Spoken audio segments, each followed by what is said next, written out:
महात्मा उपासक डॉक्टर सोहनराज तातेड़ पुनरुत्थान और आत्मविज्ञान के बाद अब सनातन सत्य, जैसी दृष्टि वैसी सृष्टि, कुदरत कुदरती रचना, एक कुदरत के कानून से शाश्वत सुख की प्राप्ति।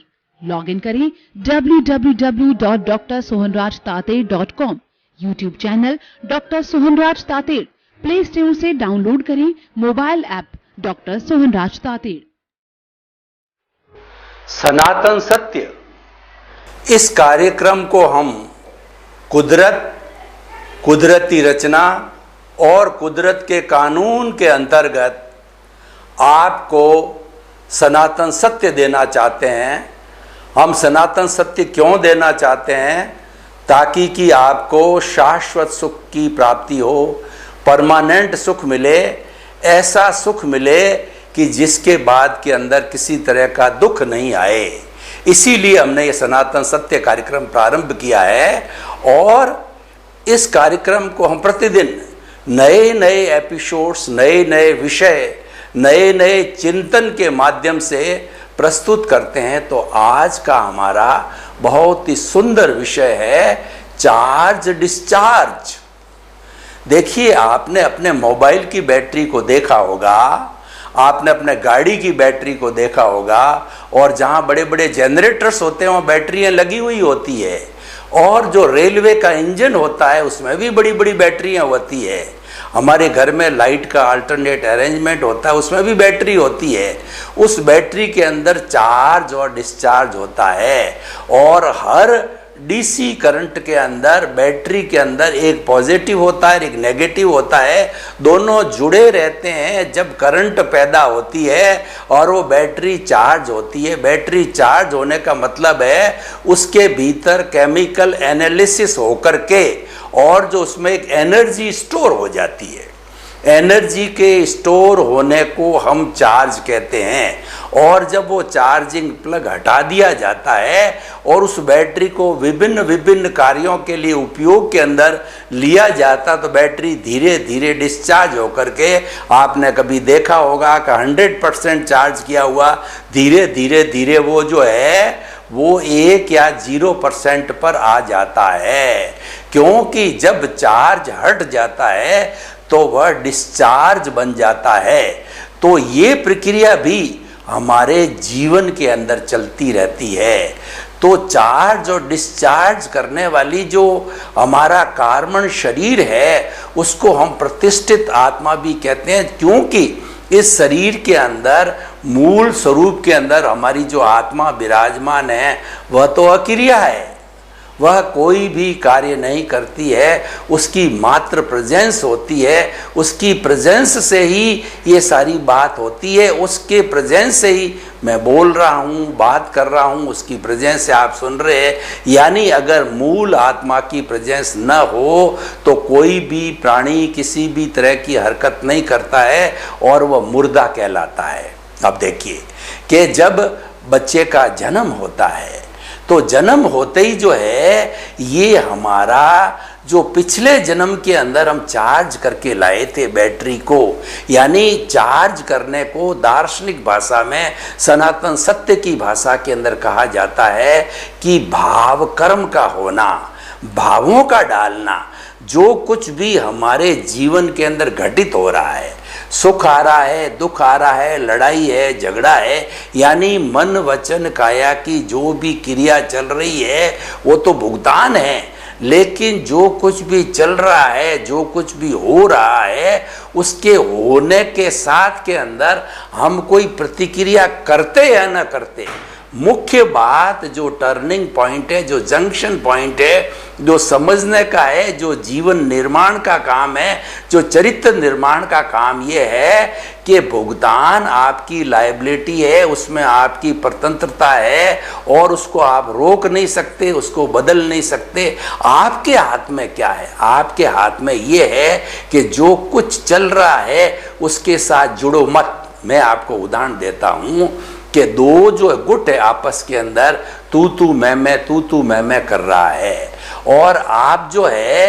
एक दर्शक की भांति इसको देख रहे हो, आप कोई प्रतिक्रिया नहीं करते हो, आप उनसे मुक्त रहते हो, आप बोलते नहीं हो, आप अपना ओपिनियन या अभिप्राय नहीं देते हो, तब तक वो अपना काम करते रहते हैं। तो आप उससे मुक्त रहे और आप प्रभावित नहीं हुए। और उन दोनों गुटों के अंदर अब आपने किसी भी, ये दोनों गुट जो है क्रोध में आए हुए हैं, और आपने किसी एक ग्रुप के पक्ष के अंदर कोई बात कह दी तो दूसरा ग्रुप आपसे नाराज हो गया, और इस तरीके से आप उसके साथ में जुड़ गए, आप उससे मुक्त नहीं रहे। तो ये जुड़ने के साथ में आपने कॉज डाल दिया। जब आप जुड़े नहीं थे तब तक तो आप मुक्त थे, और जो ही आप जुड़ गए आपने कॉज डाल दिया, जिसको कि हम अपनी सनातन सत्य की भाषा में कहते हैं कि आपने भाव कर्म का निर्माण किया, आपने एक राग द्वेष की वृद्धि कर दी। ये तो एक भाव कर्म एक कॉज हो गया, क्योंकि the law of the nature, कुदरत का कानून ये कहता है कि हर जो है वो कॉज के साथ में इफेक्ट जुड़ा रहता है। Without the cause there is no effect at all in this world. जब तक कोई कारण नहीं है तो कार्य कभी नहीं होगा, और कारण है वो कार्य में बदलता है, कार्य है वो कारण में बदलता है। तो इस तरीके से आपने एक भाव डाला, एक कॉज हुआ, और बहुत से कॉजेज डालने पर बंच कॉज करके कॉजल बॉडी उस पिछले जन्म की आपने पूर्व जन्म की एक कॉजल बॉडी बनाई, वह कार्बन शरीर है। और हर प्राणी का आयुष्य फिक्स होता है, वो पूर्व जन्म में ही बंधन कर लेता है। तो जब वो आयुष्य संपन्न हो जाता है और नया जन्म लेता है प्राणी, तो वो जितनी भी कॉजल बॉडी, जितने भी भाव कर्म हैं, वो नेक्स्ट बर्थ में जाकर के वो उदय और प्रारब्ध के अंदर बदल जाते हैं। और हम गीता की भाषा में बात करें कि उन्होंने पूर्व भव के अंदर जो है उन कर्मों को संचित किया था, और वो कर्म संचित होते हैं जब पकने लग जाते हैं, और जब संचित कर्म पक जाते हैं तो नेक्स्ट बर्थ में जाकर के वो ही पके हुए कर्म है, कर्म फल देते हैं, जिनको कि हम जो है प्रारब्ध और उदय कहते हैं। वह हमारे सनातन सत्य की भाषा के अंदर डिस्चार्ज कहलाता है। चार्ज पूर्व जन्म में किया आपने, वो सारा का सारा एज इट इज बैटरी के डिस्चार्ज की तरह इस जन्म के अंदर सारा डिस्चार्ज चलता रहता है। तो यही प्रतिष्ठित सारा पुरुषार्थ, जितना भी हमारे जीवन के अंदर पुरुषार्थ होता है, जो है सनातन सत्य की भाषा में एक रिलेटिव पुरुषार्थ होता है, एक रियल पुरुषार्थ होता है, लेकिन ये सारा पुरुषार्थ करने वाली प्रतिष्ठित आत्मा है। पूर्व जन्म के अंदर ये प्रतिष्ठित आत्मा जो है, जो पहले जो है चार्ज प्रतिष्ठित आत्मा थी, और ये नया जन्म होते ही वर्तमान जन्म के अंदर वह डिस्चार्ज प्रतिष्ठित आत्मा होती है। और वह इस डिस्चार्ज की जो बैटरी है मन वचन काया की, वह खुलती रहती है, और उसके अकॉर्डिंगली जो स्टोरेज है, जो संचित किया हुआ संचित कर्म में जो हमारे उदय और प्रारब्ध के अंदर बदल जाता है, वो हमको सुख दुख की कर्म फल के अनुरूप जो है अनुभूति कराता रहता है। तो ये चार्ज और डिस्चार्ज जो है हमने अच्छी तरह से समझा। तो हमें क्या करना है? मुख्य बात ये है कि हमने ये चार्ज डिस्चार्ज का जो है एपिसोड आज क्यों रखा, कि इसके माध्यम से हम आपको कुदरती रचना और कुदरत का कानून, लॉ ऑफ द नेचर बताना चाहते हैं। कि लॉ ऑफ द नेचर क्या है, कि जैसा चार्ज करके आओगे एग्जैक्टली वैसा ही डिस्चार्ज मिलेगा। जैसा आप पेपर पूर्व जन्म में दे के आओगे, इस जन्म में उसके अकॉर्डिंगली जो है आपको परिणाम मिलेगा, आपको रिजल्ट मिलेगा। जैसा बीज पूर्व जन्म में बो के आओगे, वैसा का वैसा ही आपको जो है फल इस जन्म में मिलेगा। तो लॉ ऑफ द नेचर क्या है कि as you will so will you reap, जैसी करनी वैसी भरनी, सुख दिए सुख होत है और दुख दिए दुख होत। To the every action there is equal and opposite reaction is the law of the nature. तो वो एज इट इज पुनरावृत्ति होती है और उसके अकॉर्डिंगली हमको सुख दुख की अनुभूति होती है। तो अब हमें करना क्या है, ये आपको क्यों बताया जा रहा है? ये इसीलिए बताया जाता है कि ये चार्ज और डिस्चार्ज तो एक नॉर्मल प्रक्रिया है, ये सामान्य व्यक्ति सामान्य हर प्राणी करता है, लेकिन आपको विशेष क्या करना है? देखिए, हम आपको हमारा जो लॉ ऑफ द नेचर क्या कहता है कि जो जीवन है उसमें श्रेष्ठ जीवन मनुष्य जीवन है, क्योंकि मनुष्य जो है फुल्ली डेवलप्ड प्राणी है, वो पंचेंद्रिय है और उसके पास में डेवलप्ड मन है, चित्त है, बुद्धि है, आत्मा है, सब कुछ डेवलप्ड है। और वह अगर उद्देश्य बनाता है कि मुझे तो शाश्वत सुख की प्राप्ति करनी है, मुझे परमानेंट सुख की अनुभूति करनी है, परमानेंट सुख को प्राप्त करना है, क्योंकि वह ऐसा सुख होता है उसके बाद कभी दुख नहीं आता। हम तो अपने इस वर्तमान जीवन के अंदर सुख और दुख के पलड़े के अंदर झूलते रहते हैं। कैसे झूलते रहते हैं? क्योंकि ये उदय और प्रारब्ध के अधीन है। तो जब हमारा पुण्योदय होता है तो हमें संबंध, साधन, धन, वैभव और पद प्रतिष्ठा सब अच्छे से अच्छे मिलते हैं।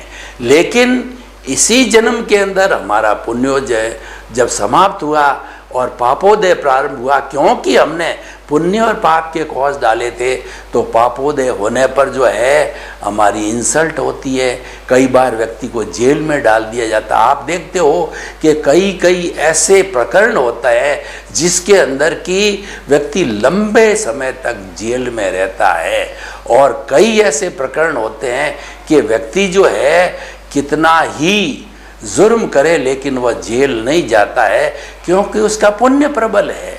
और जब पाप प्रबल होता है तब वह दुख की अनुभूति करता है। ये पुण्य पाप का जो कहना चाहिए अप एंड डाउन, ये होते होते कई जन्म हमने निकाल दिए। तो इस जन्म के अंदर हम एक ऐसा जो है गोल बनाना चाहते हैं, ऐसी नींव डालना चाहते हैं जिसको कि सम्यक दर्शन कहा जाता है, जिसको राइट विजन कहा जाता है, और जिसको जो है वो हम राइट बिलीफ कहते हैं। जब ये नींव लग जाती है तो आपको मान के चलना चाहिए कि किसी न किसी जन्म में हम मुक्ति को अवश्य जाएंगे। देखिए, जो कुछ मिलना है, जो कुछ पाना है, वह तो एक मैकेनिकल फिनोमिना है, वो तो हमारा उदय और प्रारब्ध के अधीन है। वो तो हमारे जैसे भाव कर्म डाले थे उसके अनुरूप हमको मिलना है, हमारी कोई स्वतंत्रता नहीं है। यानी मन वचन काया तथा उससे जुड़ी हुई हर अवस्था मात्र कुदरती रचना है, और वह प्राणी जन्म लेते ही कुदरत के अधीन आ जाता है, और जैसा जैसा उसका उपादान होता है, जैसा जैसा उसके कर्मों का अर्जन होता है, उसके अकॉर्डिंग वह द्रव्य क्षेत्र काल भाव और काल स्वभाव कर्म पुरुषार्थ नियति इसके माध्यम से जो है वह संजोग जुटाती रहती है, कुदरत और हमको देती रहती है। तो मैकेनिकल फंक्शन है। तो और इसके अंदर जब हमारी स्वतंत्रता नहीं, तो इसमें हम टाइम वेस्ट नहीं करें। तो हम अब ये गोल बनाते हैं कि जो हम आप एक ऐसा चिंतन करो कि जो कुछ चल रहा है उसको मात्र देखते रहो, उसको मात्र दर्शक बनते रहो। जैसे कि हम देखते हैं कि जहाँ लड़ाई झगड़े टंटे होते हैं वहाँ मात्र हम देखते रहते हैं, हम प्रतिक्रिया नहीं करते हैं, उसमें उलझते नहीं रहते हैं, उसमें मध्यस्थ रहते हैं, तो परिस्थिति हमसे टल जाती है। और जैसे कि बिजली का करंट चल रहा है, वायर खुला है, लेकिन आपने हाथ नहीं दिया, इसका मतलब आप उससे मुक्त हो। और आपने एसटी लाइन जो चल रही है या एलटी लाइन चल रही है तो आपने उस पर हाथ दे दिया, यानी आप जुड़ गए, आपने कनेक्शन कर दिया, आपने संबंध जोड़ दिया। तो संबंध जोड़ते ही जैसी ST और LT की लाइन है, ST के अंदर तो बॉडी भस्म हो जाती है, LT लाइन में ज़बरदस्त ऐसा शौक लग जाता है, कई बार आदमी की स्मृति चली जाती है, कोमा भी चला जाता है। ये क्यों हुआ? ये जुड़ने से हुआ। तो आप इस उदाहरण से जो है ये शिक्षा ग्रहण कीजिए कि जो चल रहा है जीवन के अंदर मैं उससे नहीं जुड़ूंगा, मैं तो एक अन्य कार्य करने के लिए, और अन्य कार्य बहुत सिंपल है, हमें जीवन के अंदर एक मात्र दर्शक बनना है। आप कहते हो मैंने पुरुषार्थ किया है, तो वह पुरुषार्थ तो क्या है, ऑटो मोड से मैकेनिकल दृष्टि से हो रहा है। आप अपने आप को पुरुषार्थी मानते हो तब भी हो रहा है, नहीं मानते हो तब भी हो रहा है। मैं आपको एक दो उदाहरण देना चाहता हूँ कि आपने तो लक्ष्य बनाया कि मुझे करोड़पति बनना है, और उसके अकॉर्डिंगली जो है आप अपनी सारी प्लानिंग करते हो, और जब आपके 5 साल 10 साल 20 साल निकल जाते हैं, आप नफ़ा नुकसान आपकी बैलेंस शीट निकाल जाते हो, तो आप देखते हो मैं तो वहीं का वहीं हूँ।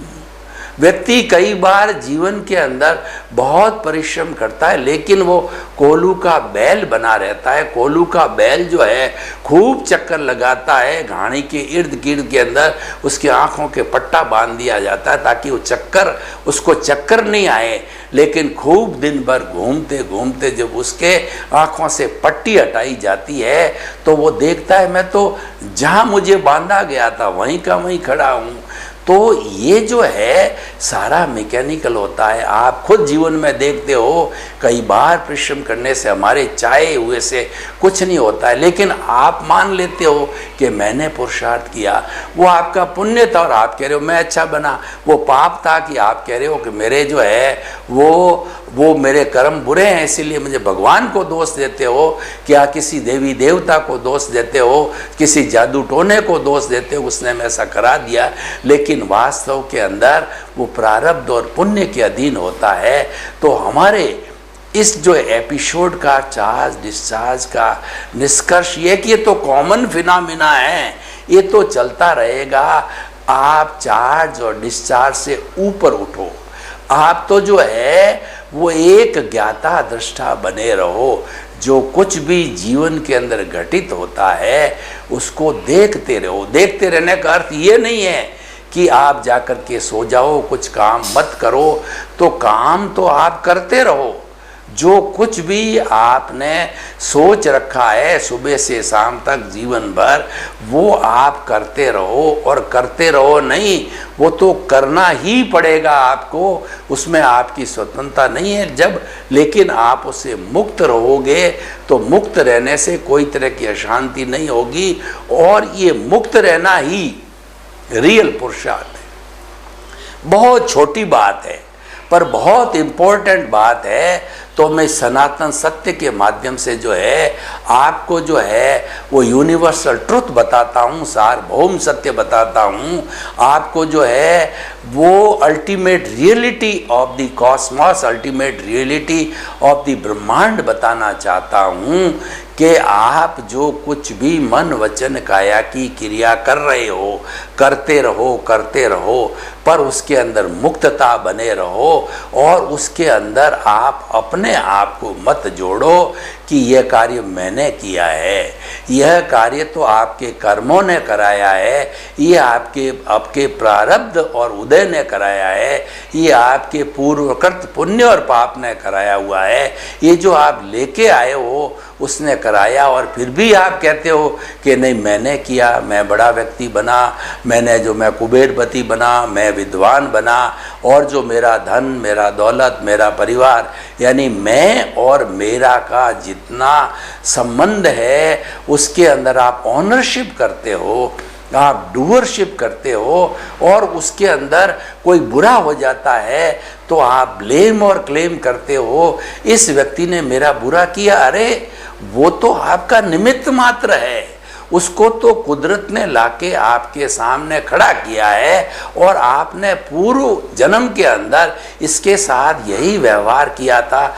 पूर्व जन्म के अंदर भाव कर्म करने वाला एक्स जो है शरीर था और इस जन्म में काम करने वाला जो मेरा ये दिखाई देता शरीर है वह जो है वो वाई है। इसीलिए वाई भूल जाता है क्योंकि करने वाला एक्स था, करने वाला वाई नहीं था। वाई तो भुगतने वाला है। ये सबसे बड़ी हमारे पुनर्जन्म की विडंबना कहिए, विचित्रता कहिए। इस कारण व्यक्ति भूलता है। अगर करने वाला एक्स और वाई सेम हो तो व्यक्ति कभी नहीं भूलेगा, लेकिन एक्स और वाई और आने वाले जन्म के अंदर जेड नाम का प्राणी बन जाएगा, क्योंकि एक्स ने चार्ज किया, वाई ने डिस्चार्ज किया, भोगा। वाई ने उसको जो है वो पुण्य पाप भोगा, उसने जो है वो उदय अधीन के प्रारब्ध भोगा। लेकिन अभी वाई जो नया चार्ज कर रहा है वो आने वाले जन्म के अंदर जेड जो भुगतेगा। तो इसीलिए क्या ये तो क्रम चलता रहेगा, ये तो संसार का आवागमन है। अगर हमें इस आवागमन से छूटना है तो चार्ज और डिस्चार्ज जो है उससे आप ऊपर उठो, उसके दर्शक बनो, उसके ज्ञाता दृष्टा बनो। बड़ी सिंपल बात है, उसको देखना सीखो, उसके साथ में मुक्तता रखो, उसके साथ कनेक्शन मत करो, उसके साथ संबंध मत करो। देखिए, एक दुर्जन व्यक्ति हमारे सामने आकर के खड़ा हो जाता है और हमको गाली गलोच करता है, हमारे साथ में तू मैं करता है, और अगर बोले नहीं तो हमको वो मारपीट भी कर सकता। वो चाहता कि ये बोले, लेकिन हम चुप रहे, वो बोलता रहा तो चुप रहने की स्थिति में बोलता बोलता थक जाएगा। जितनी गालियां उसने दी हमने एक्सेप्ट नहीं की, उसकी आपके वापस लौट गई। वह व्यक्ति वो परेशान होकर के चला जाएगा कि ये तो ऐसा व्यक्ति है कि कुछ बोलता ही नहीं है। तो ये एक ऐसा सच्चा उदाहरण है।